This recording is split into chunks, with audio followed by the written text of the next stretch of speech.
Hello, welcome to beautiful Central Otago. I'm Mrs. Love Beetle. Welcome to my channel.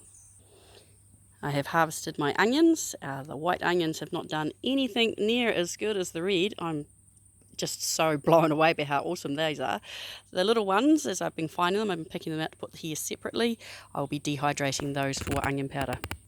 Because of the devastation up north, I'm starting to forward think about food supplies coming up winter, and it's a terrible thing that's happened up there. But it is going to impact our food. There's no other way around it. So what I've done is I had the mother kumara, which were still producing slips, and I've put them into a bucket here, and I'm going to keep topping that up over winter. I'm going to experiment with growing those inside. Fingers crossed that that does okay. I netted the blackberry a couple of days ago, and there are loads of blackberries on there. Not enough to have a feed of their self, but I'm going to mix them with some apple and make jelly. The tomato jungle is in full production now and roaring away. All the imperfect ones are getting dehydrated for sun-dried tomatoes and tomato powder. The more perfect ones are pretty much getting eaten as soon as they arrive. The choco had a collapse. Some of the supports had snapped, so we've got quite a big bunchy thing here, which is creating a bit of a harvest issue for me. You can see the knot. There are tomatoes in that, believe it or not.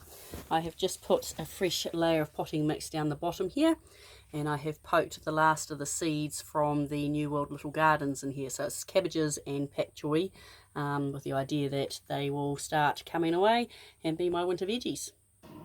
The other thing that has just started producing is the beans. So at the moment I'm going to dehydrate those. And here I also have some onions and tomatoes, and then I have been gifted quite a lot of apricots. There's some of my tomatoes. I was given some plums, some cucumbers, which I'm going to turn into a pickle. This is going to go with the beetroot, which is currently on the stove, to make some more chutney, because we only ended up with 3 jars. And this is grated courgettes and scallopinis, which I will use for making muffins, breads and fritters and whatnot over winter. I'll bag them into small itty bitty bags. And this is the beetroot, which I'm shortly about to turn into a chutney with a little bit of the last kohlrabi. I figured it's all muchness. Once it's all grated, it'll all look the same. So my preservings are going mad flat out. I hope that made sense. It didn't sound like it did. I'm also going to experiment with cabbage in the dehydrator. At the moment you can pick up cabbage relatively cheaply at Countdown on sale, especially when it's on clearance like this. So I'm going to try and dehydrate it, and I'll do that for a couple of days, and then I'm going to reconstitute it and see if I actually like it, because I actually just don't see any point whatsoever preserving stuff if you're not going to eat it. I personally do not like sauerkraut, which is a shame because it's so easy to make, but again, I can't see the point in making it if no one's going to eat it. Nearly forgot, in produce that I've been gifted is these strange yellow plum. I think they're plums. They feel like plums. I guess they're plums. Anyway, they'll probably get turned into a jam or a chutney or something.